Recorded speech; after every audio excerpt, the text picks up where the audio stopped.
This is Dan Goor, and you're watching the TV Writer Podcast. Hosted by Gray Jones, the TV Writer Podcast is brought to you by Script Magazine and ScriptMag.com, the leading source for scriptwriting information in print and on the web. And by Final Draft scriptwriting software, the entertainment industry standard for scriptwriting worldwide. My name is Gray Jones, and I want to welcome you to the TV Writer Podcast, partner of Script Magazine, episode 31 for Monday, August 15th, 2011. Well, today I'm so excited to bring you an interview with producer-writer Dan Goor, who is a co-executive producer on Parks and Rec. You're going to absolutely love his interview. It's another very long one, but it's chock full of great tips, especially when we get into Parks and Rec. He really goes into the process of writing the show and also gives lots of great tips about what makes a pilot work or what doesn't and how to break in. So you are going to love this interview. As it is a long one, I'll go right through our announcements very quickly. One of them is definitely check out the tvwriterpodcast.com site for tons of back episodes. There's 31 episodes now, lots of great content. There's some helpful resource links. There's a TV Writer Twitter database with over 800 writers on it. And there's also a store with a new section on DSLR. If you're interested in shooting your own webisodes or shooting your own short film as a way of getting noticed, you can support the podcast by buying your gear through the site. So check out those ways of supporting us, and you can always support with donations. Big help. Don't forget the TV Writer Podcast Summer Contest. You can get details about the contest at the site, and there's still lots of amazing prizes to win and easy ways to do it, but there's only 2 weeks left in the contest, so check it out fast, and make sure you go to the TV Writer chat on Sunday nights, 6:30 p.m. Pacific, 9:30 p.m. Eastern. That's where we release the new challenges for the contest, and there's also lots of fun as we connect with other people interested in TV writing. You can get the list of topics at tvwriterchat.com. It's a great time. But on to my interview with Dan Goor. Enjoy. This is Gray, and I'm here with producer-writer Dan Goor. How are you doing, Dan? Great. Thank you so much.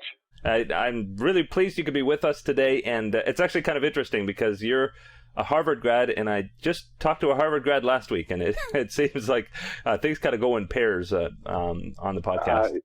Who was the other Harvard grad? That was Ari Posner. He writes for Call Me Fitz, wrote for Reba, Popular, a couple others. I don't personally know him, but he sounds like a good guy. Yeah. He has interesting story was that he was roommates with Ryan Murphy way before either of them actually hit Hollywood. Huh. So anyway, there are some crazy roommate pairings. Oh, I know. Al Gore and Tommy Lee. Oh, Tommy Lee Jones, yeah. Yeah, and Al Gore were roommates, I think. Really? Mm-hmm. Wow. Like the showrunner of V, Scott Rosenbaum, was roommates with the showrunner of Human Target, Matt Miller, back in the 90s. And of course, all of them went to film school together at USC. So it's but I mean, I guess it's pretty natural. I know in my job, most of the jobs that I get are through word of mouth. People that I know, even from like that I was roommates with in university. They're still looking out for me and helping me to find gigs. No, and I think that's actually the case in many industries, not just show business. Yeah. Cool. Well, I guess we should start talking about that stuff. You grew up in, I'm sorry, I don't even know how to say it, Bethesda? Yeah, Bethesda, Maryland, right outside of Washington, D.C. It's where the National Institutes of Health are. So okay. Anytime you see an article like about NIH or about a scientific discovery, it's usually filed from Bethesda, Maryland. Oh, okay. It's also where, did you ever see that Kevin Kline movie, Soap? No, I didn't. I love Kevin Kline, though. There was they set the National Sex Change Clinic in Bethesda, Maryland. Oh, really? Yeah. Yeah, I grew up right next to the NIH, the National Institutes of Health, and my dad was a scientist who worked there.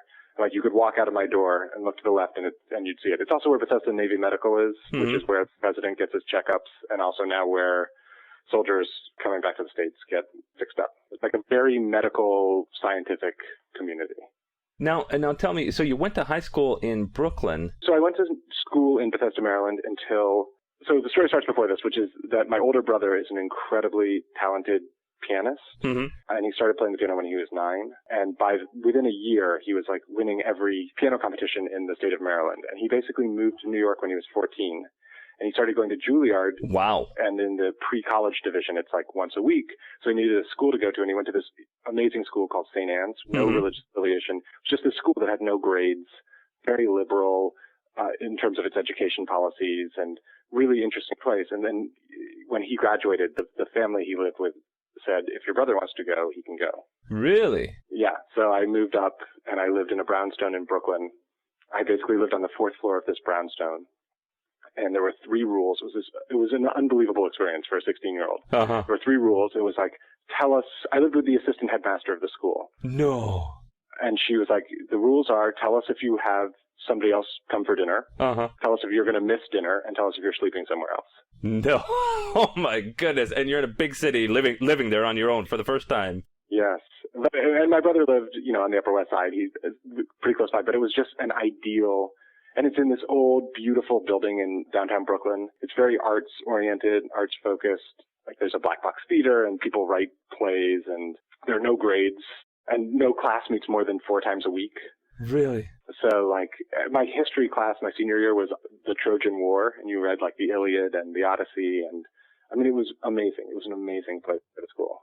Wow. Wow, that sounds like a great experience. And it's funny, I don't know about you, but I can pinpoint the points in my past where there was somebody who set me on the direction I'm on now. There was a 8th grade English teacher who was, like, literally, if you've seen Dead Poet Society, he was the Robin Williams character. Funny, yes. That person for me was in 3rd grade.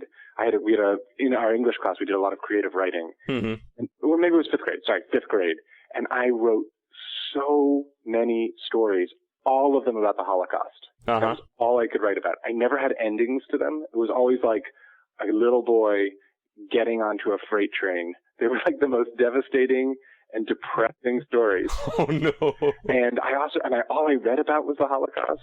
And I won like an award, some stupid ribbon, and it was for a little poem called Memories, and it was about how good memories are like flurries that do not stick, but sad memories are like snow that accumulates. I mean, you would think I was a really depressed kid, which I was not. But somehow I had like tapped into this vein of and now I'm obviously a comedy writer, but like all I could write about was the most depressing stuff. In 7th grade, I wrote we had to do a short story compilation, and mine was called Dodecahedron, which is a 12-sided object.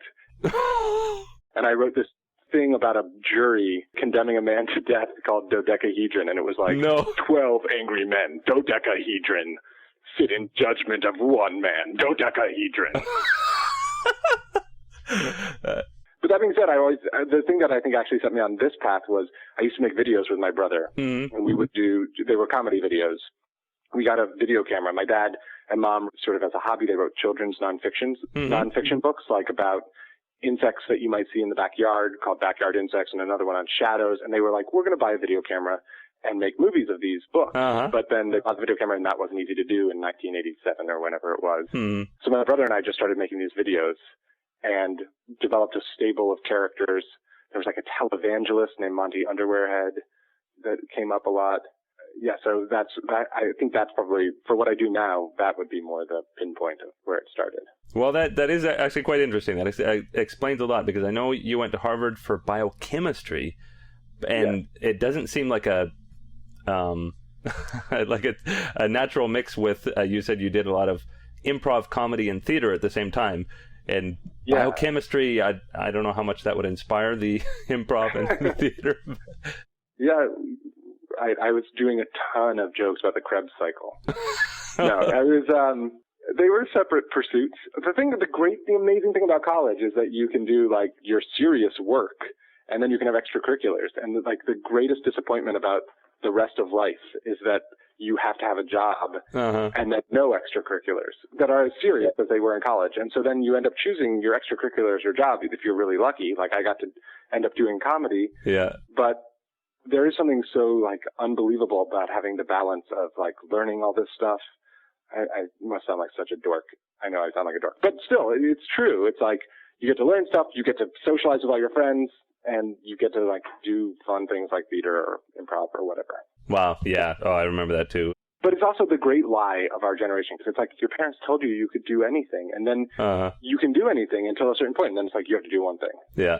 And I think for some people it's like really hard, Yeah. to choose that thing. But yeah, I did biochemistry. I did a lot of molecular biology and biochemistry growing up because, I mean, not like serious stuff, but my summer internships would be working in a lab because the lab was 2 blocks away. So I think that made me interested in it. And so you actually enrolled in med school as well. Now, when you enrolled, did you already think at that point that you were leaning towards the extracurriculars? Yeah. Have you ever heard of a guy named Jonathan Miller? He's a British actor. Rings a bell. I found out about this guy, and I was like, oh, I want to be exactly like this guy. He was in the Footlights, the Cambridge Footlights, and then he did Beyond the Fringe with Dudley Moore. Mm-hmm. And so he was like this unbelievable comedy actor, but then he became a doctor.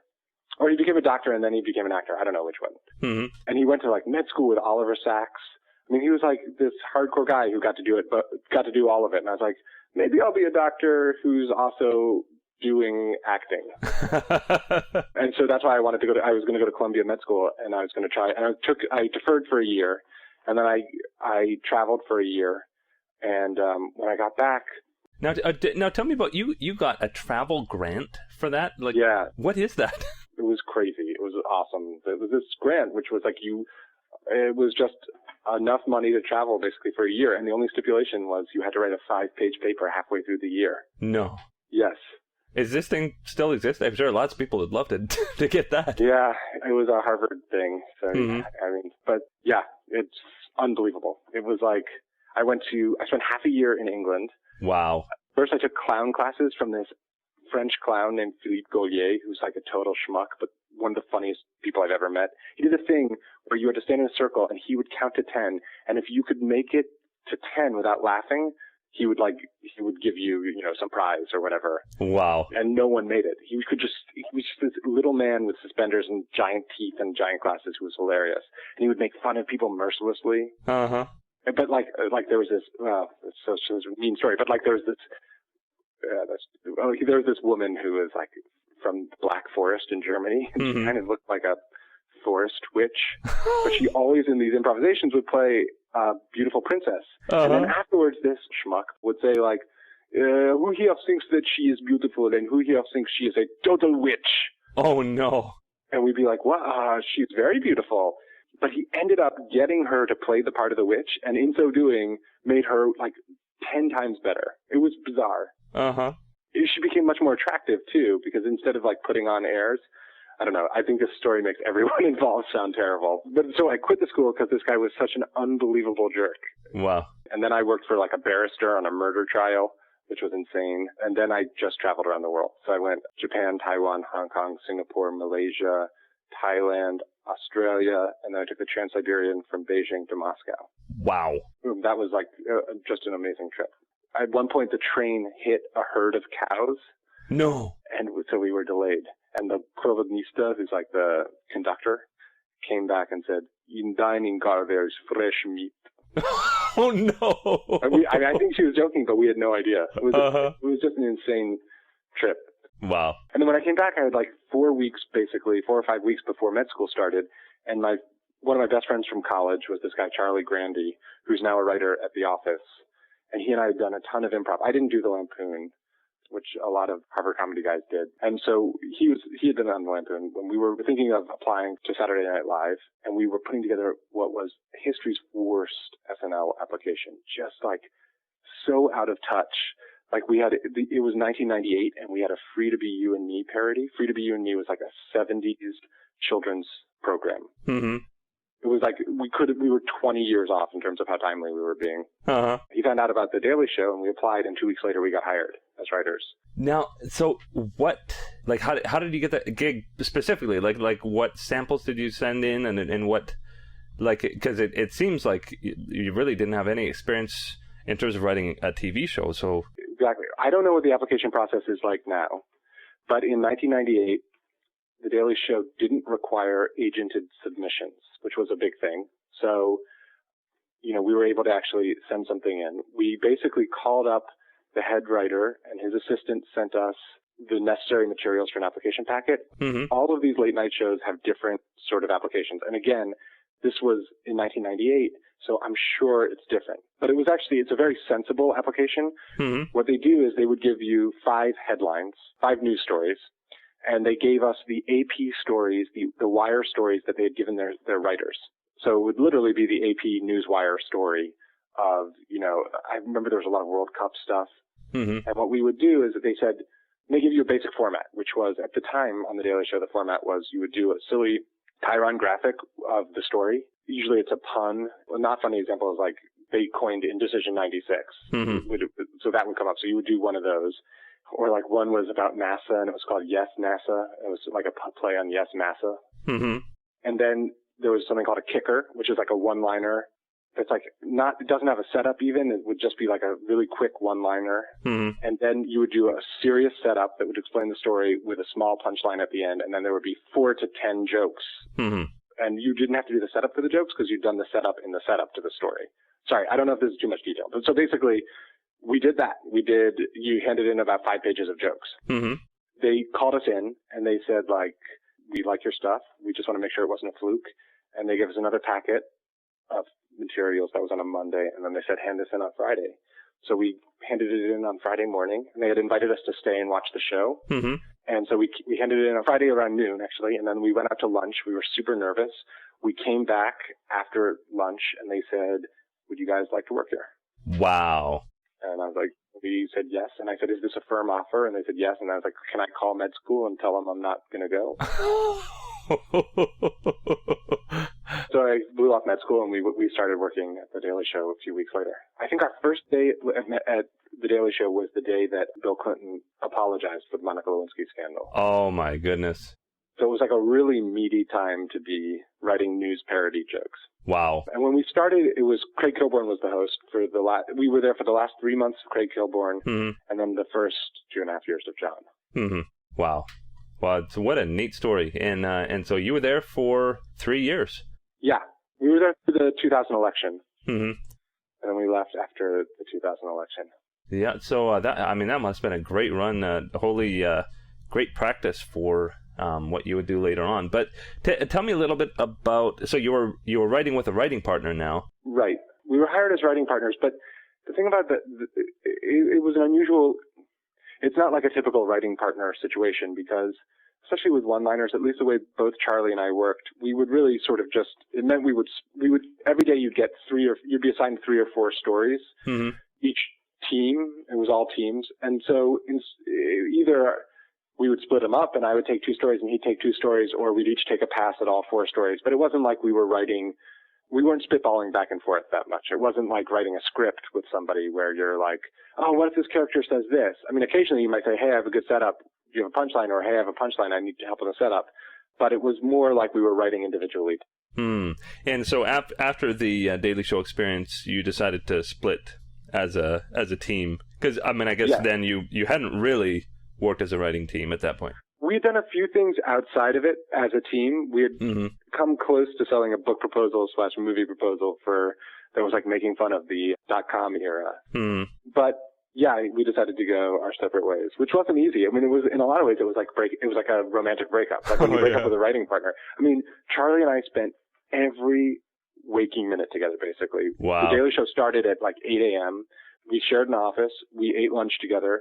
Often we would get dinner together, and we had the exact same vacation schedule, so we would go on vacations together. Wow. So just after 3 years of that intensity, we had sort of overdosed on each other. I mean, subsequently, we're still best friends. I was the best man at his wedding. He was in my wedding. Like, you know, he would have been the best man at my wedding if my brother didn't exist, you know? But the actual breakup was like a romantic breakup. It's really difficult. It's like writing partnership's like a marriage in so many ways.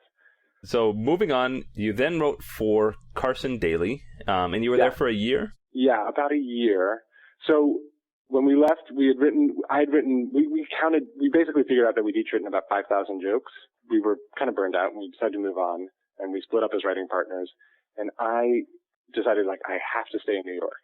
Now I live in LA, and it's just crazy to me that I had limited myself for no good reason, sort of snobbily saying, I'm going to stay in New York. Also, the first time I had applied for a job, I had completely lucked out and gotten a job within 2 weeks. Mm-hmm.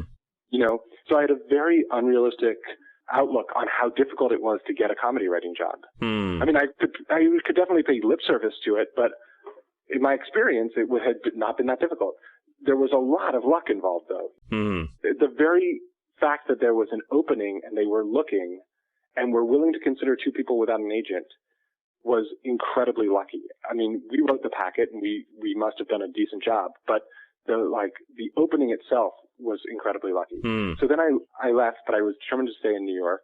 And the only places in New York were Letterman, who either didn't have an opening or I had heard it's not always the best place to work, but I don't think I was picky. I think that they must not have had an opening. Where I applied and didn't get it. SNL, that year SNL took somebody for Weekend Update. They took Charlie for Weekend Update. I didn't want to do more news parody jokes. They took Max Brooks, Mel Brooks' son, for sketch writing. He just did World War Z or something. He's super successful, but they didn't take anybody else. Conan didn't have any openings. And I had heard that this guy, Carson Daly, who was, on MTV, was starting a late night show. When I applied, I misspelled his name in the application. Oh, no. And he pointed that out. He thought it was hilarious. And he was like, I love that you don't know anything about me or music, because I'm not a pop music guy. And so I worked there, and it was interesting in a lot of ways. The most positive aspects about it were I was at a show from the very start, and so I met a tremendous number of people at NBC that I would never have met before. I had to deal with. But it was a show that didn't have an identity at the time. Now it's a show where he talks to musicians and actors and stuff in a very intimate one-on-one setting, which I think he's great at doing. But at the time, we were trying to be Letterman for a little bit and Conan for a little bit, and it was a tough place for me to work. I mean, it wasn't a good match, I can relate when, I've worked for a number of networks that had a really good handle on what they wanted. I've worked for other networks that it seems like they can't make a single decision, and it is so tough. Yeah, it's so tough. It's really tough. And it's no one's fault to a certain extent. The point is, I decided I was going to leave there. I applied to law schools. I was like a soul defining moment. I said to my wife, I was engaged to her at the time, I don't want to do entertainment just to do entertainment. I want to be doing something in entertainment that I value, that I'm proud of. And so I kind of gave myself a year. I got into law school and I deferred for a year, and I gave myself a year. I had a deal with my wife, and the deal was, if I either produce something I'm proud of, it doesn't have to get made, it doesn't have to be purchased, it just has to be something I'm proud of, like a movie or a pilot, or if I get a job that I'm proud of, I'll stay in entertainment. And I was pretty young. I mean, I got hired at The Daily Show at 23, so I was just 26. Wow. So, I mean, some of these things, I don't know that I'd have that same luxury now. I'm 36, and I have a family, and I have a job I love.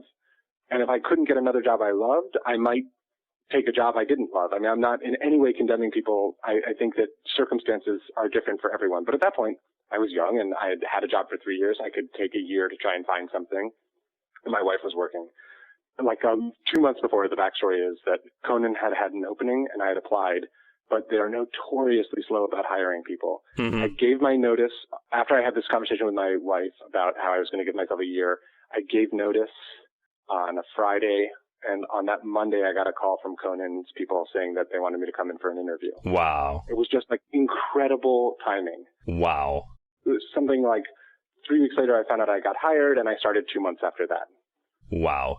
And now you were there for 5 years, so that must have been a good experience, I'm guessing. Yeah, it was really, in so many ways, a dream job. I mean, I absolutely loved working there. I love the writing staff. Conan is the funniest person that I've ever been around. I mean, he's like a standard deviation funnier than anyone else. And being in a room with him, it was like a job benefit. Yeah. I mean, really, it's like, you'd be like, yeah, the salary's pretty good, the healthcare's good, and Conan came into the room yesterday. Wow. And this was at the late night show, and I started the day after the 10th anniversary show. So the 10th anniversary show was on a Friday, and I started on that Monday. Wow. And I was a sketch writer, and it was an incredible experience. I mean, it takes a while to learn how to do it. Mike Sweeney is the head writer there. He's a fantastic guy. They've assembled an incredibly nice and incredibly talented, funny writing staff, all of whom are like 6'2" or above. and Conan is pretty tall too. Conan's tall. I'm 6'2", 6'3", and I was I'd say fourth tallest. Wow. Yeah. There's a guy named Brian Stack who's one of the funniest human beings on earth. He's like a noted Chicago improviser. He's like 6'4". Wow. Sweeney's super tall. Anyway, I don't know why we're talking about people's height. There are also a few short writers. Yeah. Just in case anyone wants to sue him for discrimination. Okay.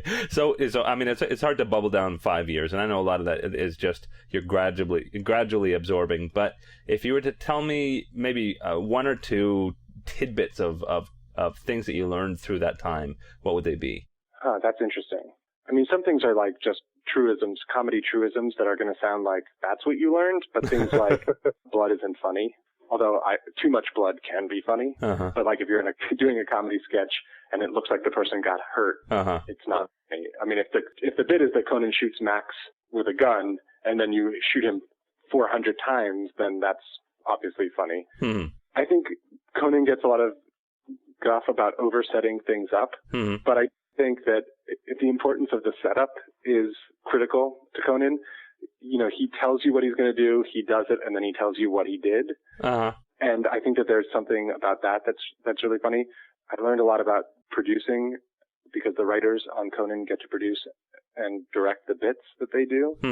So you learn to really appreciate, you know, the departments, Conan's departments, i.e. the prop department, the costume department, were so incredible. So I learned the value of each of these departments and how much comedy could be, or story really, could come from these things that are external to the script or only alluded to in the script. One of my favorite places to hang out at Conan was in the props room. These guys are incredible. They make or contract to make anything you can dream of. Like I had a character was called Bulimic Trojan Horse, and it was like a wooden Trojan horse that you could lift the leg up and then its mouth would open and a stream of soldiers would come out of its mouth. No. I did a thing which was called, was the Skeleton Show. We did a repeat of the show, and we used all of the audio, but we restaged the show using skeletons, like, you know, med school skeletons, like plastic skeletons, the big ones, the full-size ones. And everyone did it. We puppeteered it ourselves. And all the departments participated, and we did it sort of like on the sly to lower the budget. We did it in a week, and it was incredible. It was just an incredible experience. Wow. Later this last year, I had my own pilot, and one of my favorite aspects of the pilot was talking to each of these departments and watching as they contributed and really made everything better. I mean, that's the thing that Greg Daniels is the co-creator of Parks and Rec, and one thing, and he directed one of my episodes on Parks and Rec, this episode called The Hunting Trip. Like watching him deal with each department was so interesting. I think he does a really smart thing as a producer. When he knows what he wants and when he thinks that that's definitely the best solution, he's very clear about that. But he also appreciates that he's working with very intelligent people who have great imaginations and sense of humor on their own. So he often would encourage each department to present options and to sort of have fun with it and to come up with their own thing. And then it really elevates it, you know? Very, very cool. So, so we're already talking about Parks and Rec, but so between that, you finally made the move to L.A. Yes, I did that for Parks and Rec. And so you got the gig on Parks and Rec, and because of that, you moved to L.A. Moved to LA. Yeah. And you did a little bit of work on The Office. Yes. So I got hired on Parks and Rec before it was Parks and Rec and before it was Amy Poehler. It was still untitled Daniel Schorr, you know, comedy, or untitled Office spinoff or whatever. And we had a start date, and like I quit my job. My wife quit her job. She's a lawyer. She was working at a hedge fund. We sold our apartment in Brooklyn, and we were about to move out here, and then they hired Amy, which is amazing and great for the show. And she was pregnant, and she couldn't do it. She couldn't start. Oh, my. So they had to push the start date back. We went from 13 episodes to 6 episodes. Oh, my. Which was like financial security to financial scary, you know? And like, on the one hand, on the other hand, it's like, oh, well, now the show has so much better chance of surviving because it has, like, we have one of the most talented actor comedians ever. You know, she's great. So like, I was very happy, but it was difficult. Also difficult to tell your wife, who's a lawyer at a hedge fund. So think as like as secure a job as you can have. So I worked at the office for a few months, sort of as a consultant while we were waiting for Parks and Rec to start. And that was actually the best possible case scenario. It was like an apprenticeship. Wow. You know, I started working there. I didn't write a script because I wasn't there long enough, but I was in on every aspect of breaking a story, pitching jokes on a story, sitting in a room rewrite, doing individual blitzes where like people will go out and write talking heads or rewrite a scene, and working with some of their amazing writers like Lee Stignitsky and Gene Eisenberg, who are great, and you know, all sorts of Aaron Schur, all of these very talented writers. And it was a very low stakes environment because it wasn't my real job. I mean, I obviously wanted to make a great impression on them, but I was just in this consultant role, and Mindy Kaling was there. I mean, it was great. Wow. I mean, what a stroke of luck. Yes, it was such a stroke of luck. And then it gave me such a leg up in a sense, not that it's a competition, but it's such a leg up on where I would have been when Parks and Rec started, because I really understood the voice of Greg and Mike, and I understood because the office was really informing it. And I also understood sort of the documentary style much better and the dynamics of a room, because working on a sitcom, the room is, a comedy writer's room is a comedy writer's room to a certain extent, but there are differences in a late night room versus, you know, a story room. And I learned a lot about story, and I sort of learned how people talked about story. It was great. It was just like the best case scenario. Wow. Very cool. So now we get to Parks and Rec, and you are now a co-executive producer. Did you start as a co-executive producer? No, I started as an executive story editor. It goes like staff writer, story editor, executive story editor, co-producer, producer, supervising producer, executive producer. Those are like the steps. So tell me a little bit about The Room. I mean, this is, I guess, kind of in terms of the traditional, well, not that it's a traditional sitcom, but in terms of a full story sitcom, this is kind of your first complete experience. Right? Because a lot of the other stuff, I mean, for the daily shows and stuff, you're writing a lot of the same types of jokes and situations, but not necessarily in the same format. So talk about being in The Room, and you'd had a bit of practice with The Office, but now writing for this format. Well, so the process on a show like this is, and we're at the very beginning of season 4 right now. So what's happened so far this season is actually fairly typical. The writers come back first, and you spend a lot of the early weeks sitting around trying to come up with arcs and very general story ideas. And you might go off in small groups or on your own and pitch just sort of one-off stories, comedy stories, and you do a lot of talking about arcs. So like on our show, I don't know how familiar you are with our show, but Amy Poehler plays Leslie Knope. She works at a Parks and Recreation department. She's the deputy director. And the season finale of last year left with a kind of cliffhanger, which was she's currently secretly dating a guy at work. They're not allowed to date because he's her supervisor, but they've decided to sneak around and date anyway. And a group of prominent local businessmen have come to her and said, "We'd like you to run for office." Wow. But are there any scandals that we should know about? And she looks at her boyfriend and she goes, "Nope, nothing you need to know about." And so the cliffhanger is sort of like, what's going to happen with her, and is she going to run? It seems like yes. The cliffhanger sort of ends it with a positive, but maybe not. And then what's going to happen with Ben? We don't know. She likes this guy, but she said, so whatever. So a lot of the early part of the year is pitching out what happens, what should happen. Should she run? Should she not run? If she runs, should she win? I don't know. Let's wait. We can decide on that later.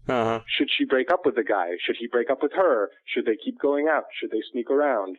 Can we just pretend like the cliffhanger didn't happen? Like, every option, you kind of go down these pathways.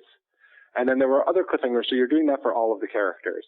Wow. We had set up that one of the characters, this guy played by Aziz Ansari, was quitting to go work at this ridiculous company called Entertainment 720 with his boy, John Ralphio. It's the premier multi-platform entertainment company in all of Pawnee, Indiana. And it doesn't do anything. It's like the only thing it's ever done is a funeral for a miniature horse. And so, what happens with that? how do we let people know right off the bat that Aziz is still on the show? Because in a way, we realized after the fact that like it kind of looked like he might be leaving the show at the finale because we have him quitting the office, you know? Mm-hmm. So we worked on those things. And then also pitching individual story ideas. So, for instance, okay, when we did the season 1 DVD commentaries, mm-hmm. Nick Offerman said to me, you know, I'd love to do an episode where Ron Swanson shaves his head. Uh-huh. And that night I went home and I just had this epiphany. I was like, oh, Ron Swanson gets shot in the head with a shotgun. Uh-huh. And so then the next year when we were pitching out stories, I pitched out, that was a one-off. It was not in any arc. I was just like, Ron Swanson gets shot on a hunting trip in the head. And that's like a lucky example because for every one you pitch, there are 10 that make it, you know, 10 that don't make it. Mm-hmm. So that's what the early part of the year is like. Then you start to break specific stories. You've decided on what your arcs are, and you break specific stories. Now, on a show like Parks and Rec or The Office, there's usually a cover story. Mm-hmm. So the cover story on The Office might be something like, this is the day that taxes need to be filed. So all of our accounts need to be closed. Mm. So everyone close your accounts. It's like a boring story, but it's the reason that the cameras are there. Yeah. You know? Or this is the day of the big sales competition. And then there's an emotional story.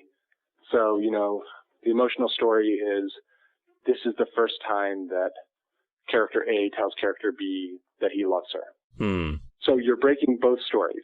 And you want to make sure that there's comedy in both stories, you know, or that there's comedy in at least one of the stories to counterbalance the lack of comedy in the other story. I find personally that the best way to break stories is to sort of come up with the act breaks first. Mm-hmm. There are other people who don't work that way, who work very effectively by just sort of moving forward inch by inch and figuring out funny directions for it to go in. But I really like having kind of signposts. Mm. And I find that when you come up with great act breaks, the story fills in. So like with the hunting trip, the act 1 act break was Ron got shot in the head.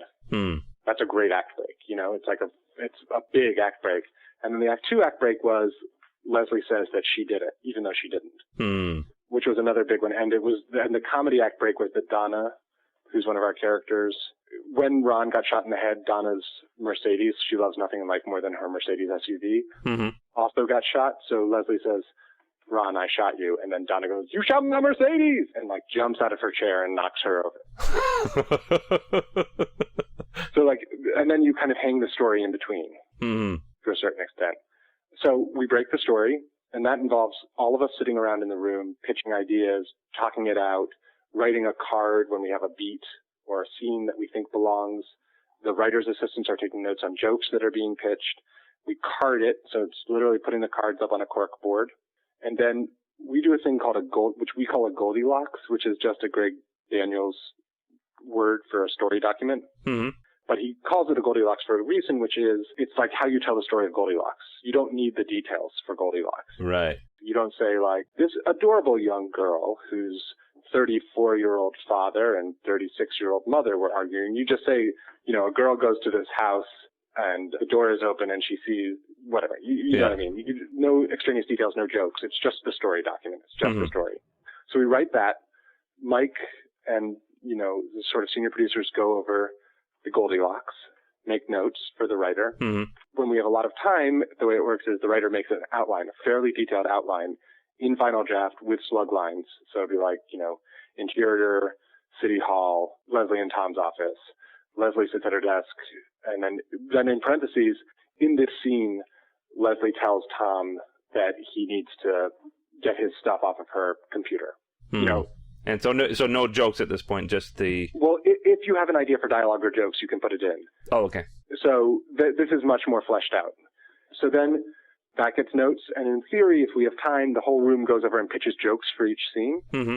I mean, and if you're lucky and you have a lot of time and a lot of jokes, then a lot of writing is just kind of stringing these jokes together. That unfortunately almost never happens. Then you go out on script, and you're given anywhere from a worst-case scenario of 3 days or 2.5 days, I think I had once, to a more realistic scenario of 5 or 6 days to write the script. You hand in your first draft, and then Mike, who's the showrunner, sort of outlines a rewrite of the draft when it comes in. And then as a room, and then I usually run the room, and we will go through and, you know, punch up every joke, change scenes around if we need to. And then Mike comes in and sort of consolidates all of the different options. And then we have our table draft. There's a table read. And then we get notes from the network. We make adjustments based on those notes. And then there's a shooting draft. When it's your episode, you're on the floor with the director, and we have something called a candy bag, which is where we put all the alts. Uh-huh. So you have that with you, and also, you come up with stuff on the fly, and you give them alternate lines. We shoot with tape, and it's a sort of cheap way we shoot, and our lighting setups, because we're a documentary, aren't terrible, which gives us the option of doing a large number of takes. And we have incredibly gifted improv comedians as actors. So we usually do about 7 or 8 takes, and we always do a fun run as our last take. And in the fun run, they can do whatever they want.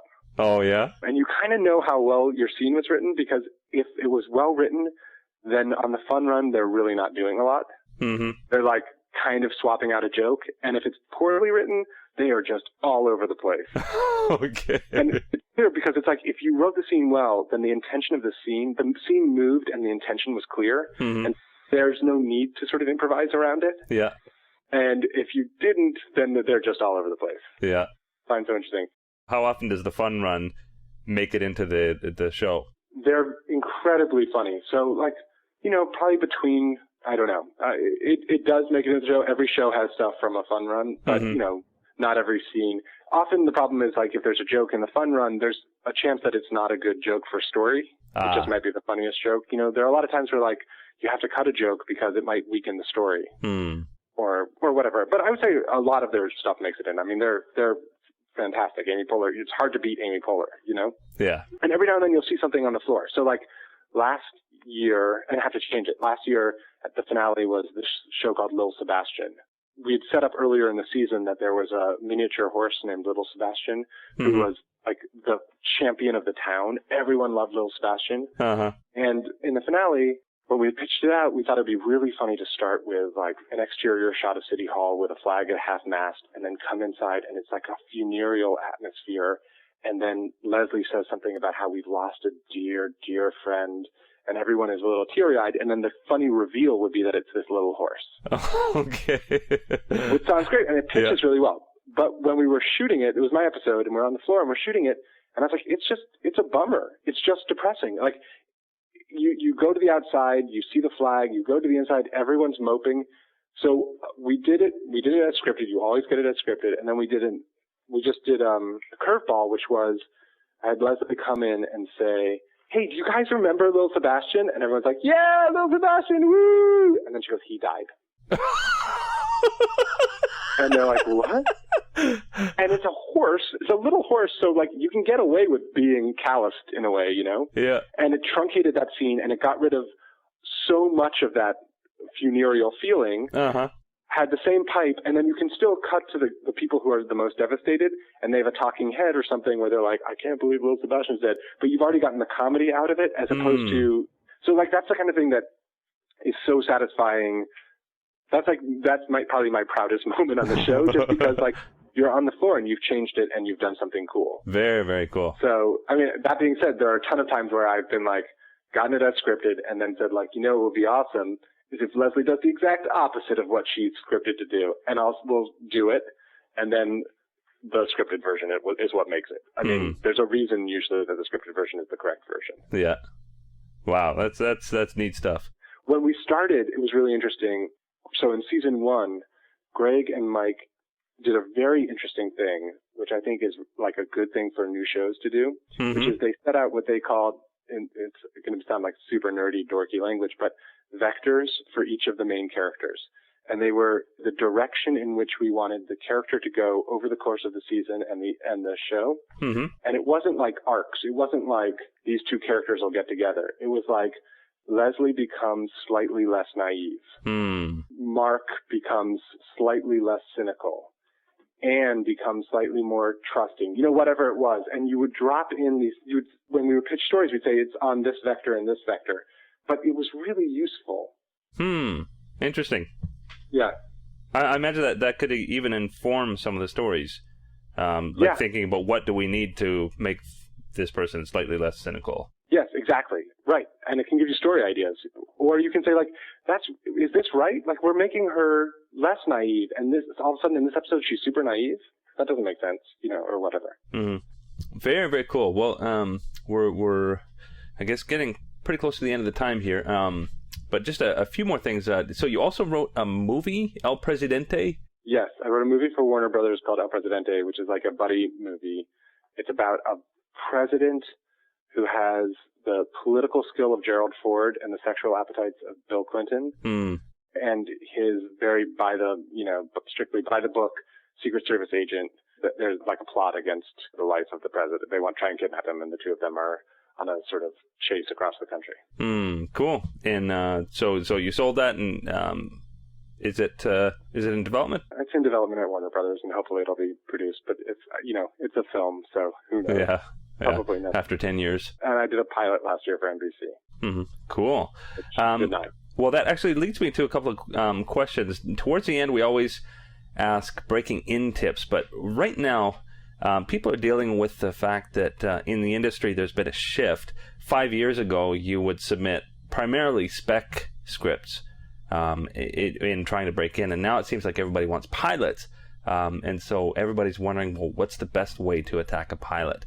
And you were there right from the beginning with Parks and Rec, and you saw what a successful show looked like, and you sold your own pilot. What tips do you have for how you would set up a good pilot story? Well, can I say, first of all, so they made my pilot, and before they picked it up, which they didn't, to go to series, but before they make the decisions, showrunners meet with potential writers.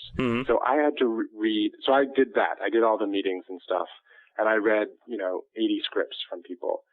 And personally, I think if you can write a good spec script, I know your agents are telling you not to do it, but a pilot is really hard to write. And so it's a shortcut to writing something good, I think, to write a good spec script. I think if you have a good spec script in you, it can't hurt to write it. And then if you also need to write a pilot, you should write a pilot. I disagree.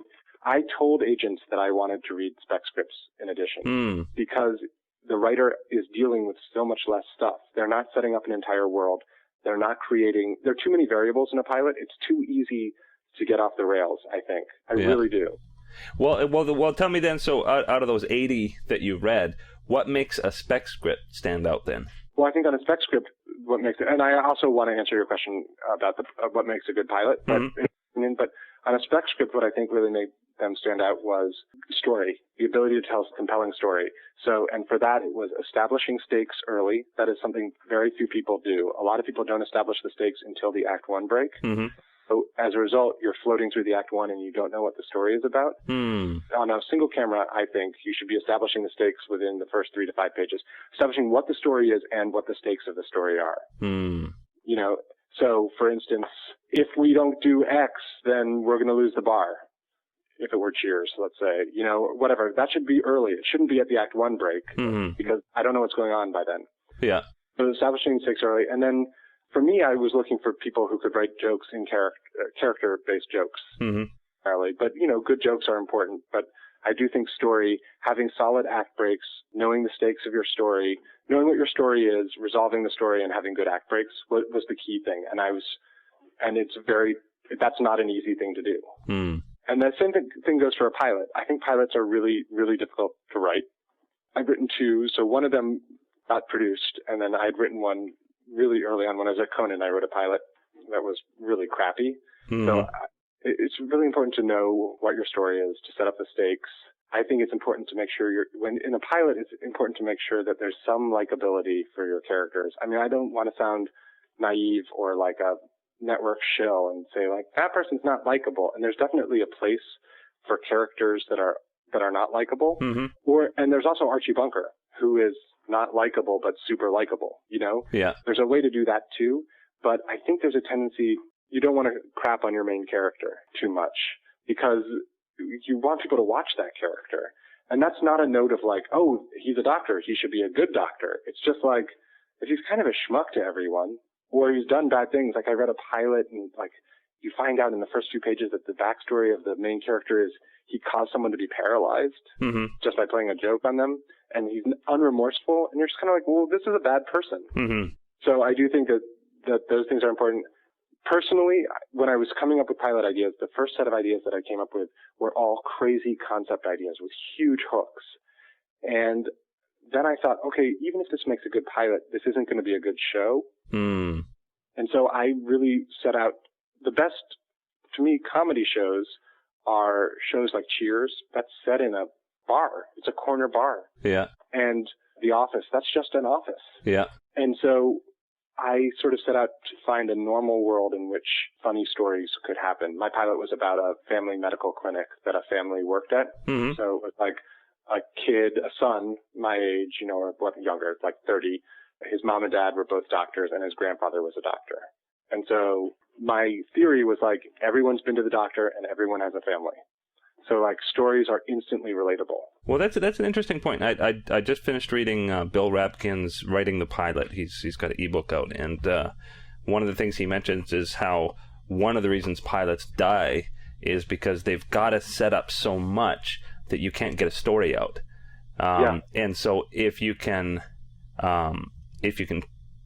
set it in a simpler setting, then you're not having to do as much work to set it up, and then you can actually pay more attention to the story. Right. I mean, even with that simple setup that I just told you, there was a ton to set up. Mm-hmm. And I totally agree. Yeah. Yeah. The other reason that pilots, I think, die is because one of the large reasons that you like a show is your familiarity with the show, and you have no familiarity with the show before it begins. Mm. I mean, that just sounds like a truism, but it is true. So, like, it takes 6 episodes to get to know that character has that quirk. And so when that character does something that's a character joke, it doesn't get a laugh at first because you don't know the character. Mm. And so I think there's also a bit of that. That's also the reason that super high concept pilots often get made, because like there's an instant hook, like Earl, My Name is Earl had a great hook, but then they're stuck with that conceit. And that, I mean, I didn't watch it that much, so I'm in no way commenting on whether it was good or not, but I can imagine that it was very difficult to write that show and know that every week you have to like figure out how to relate it back to that list. You're stuck with the conceit to a certain extent. Mm. Very, very cool. And maybe just one general tip for breaking in, a brand new person who wants to break into the industry. What advice would you give them? So I'm not going to give you one specific piece of advice, but I will say, because I think there are different things. If you want to start working late night, I think for instance, those are shows you can apply to often. Although sometimes you need an agent, but you should just find out what you can apply to and apply to it. I mean, You can just get hired. It's like you don't have to start an apprenticeship. You can just get hired. Wow, that can happen. That being said, I'm not saying that's like winning the lottery. It's very lucky and it's great when that happens, but like, I think the important thing is like just do a ton of writing and send your stuff out and get comments on it and send it to agents, I guess. I mean, I broke in through late night and I didn't have an agent. And so everything became easier because I had a job. And there's this terrible catch-22 where you can't get an agent unless you have a job, or it's very difficult to, and you can't get a job unless you have an agent. And I lucked into a job that you didn't need an agent for. So then the subsequent things were easier. Yeah. I think do comedy if you want to do comedy, like do improv and write stuff and make videos. I mean, the world is also changing. You can put hilarious stuff up on YouTube and get discovered and like get a job writing just by doing that. Wow. Yeah, good point. And have a lot of fun at it. I don't know. What do most people say? How do people break in? I mean, there's lots of different tips. I mean, a lot of people say don't focus on the agent at all. That the writing, if it's good enough, will the agents will come calling when it's time. I believe that. That's probably true. Yeah. Yeah, because I think so many people are fixated on getting an agent, thinking that the agent is going to get them jobs, which if you're really lucky, maybe that happens. But I mean, my experience is that people get jobs half the time just through their own networking. Yes, definitely. Most of the jobs I got were through networking, for sure. Yeah. I also think, like, especially for comedy, doing it is it's important. Networking, like all these people do UCB, for instance, and they get to know each other, and then funny people hire their friends who are funny. They hire other funny people, or they get seen, or do stand-up and get seen, and people are like, that guy's really funny. I'd love to put him in a show, or I wonder if he can write. I think that's a real pathway. Mm-hmm. Well, I guess we've got to wrap it up here. You've been so generous with your time, and I really, really appreciate it, especially some great, very specific tips about writing and comedy, and I think people are going to absolutely love it. Thank you so much. I really enjoyed talking with you. Thank you so, so much. Everyone should watch Parks and Rec. Great. And check out that hunting episode. That was episode 10 of season 2. Oh, yeah. Well, everyone should watch all of it. But if you're going to watch one, season 2, episode 10 is Hunting Trip. Hunting Trip. Great. We will watch. And actually, to tell you the truth, one of the reasons I even started this podcast in the first place is I love following specific writers. I had a few experiences like that where I really liked a show, and I thought, well, what else have these writers done? And I went to find other shows that particular writer has done, and I found, wait, it's no surprise, I like that show too. Yeah, have you ever seen a show called Foyle's War? No. It's a British show. I think it's like kind of a parent generation show, but my wife and I love it, and it's like a detective show set in the south of England during World War II. It's wonderful, and like we follow that writer. Like anything that writer does, all these BBC shows, we Netflix them all because we love that show so much. Yeah. Well, hey, I mean, people follow cast members, but where do the stories come from? Exactly, but where do the stories come from? Exactly. Yeah. Cool. Well, I won't take any more of your time, but thanks so much for doing this, and I look forward to seeing more of your work to come. Thank you so much. It was really a pleasure talking to you. Great. Okay, thanks, Dan. Okay, bye. Okay, bye-bye. Hosted by Gray Jones, the TV Writer Podcast is brought to you by Script Magazine and ScriptMag.com, the leading source for scriptwriting information in print and on the web. And by Final Draft scriptwriting software, the entertainment industry standard for scriptwriting worldwide.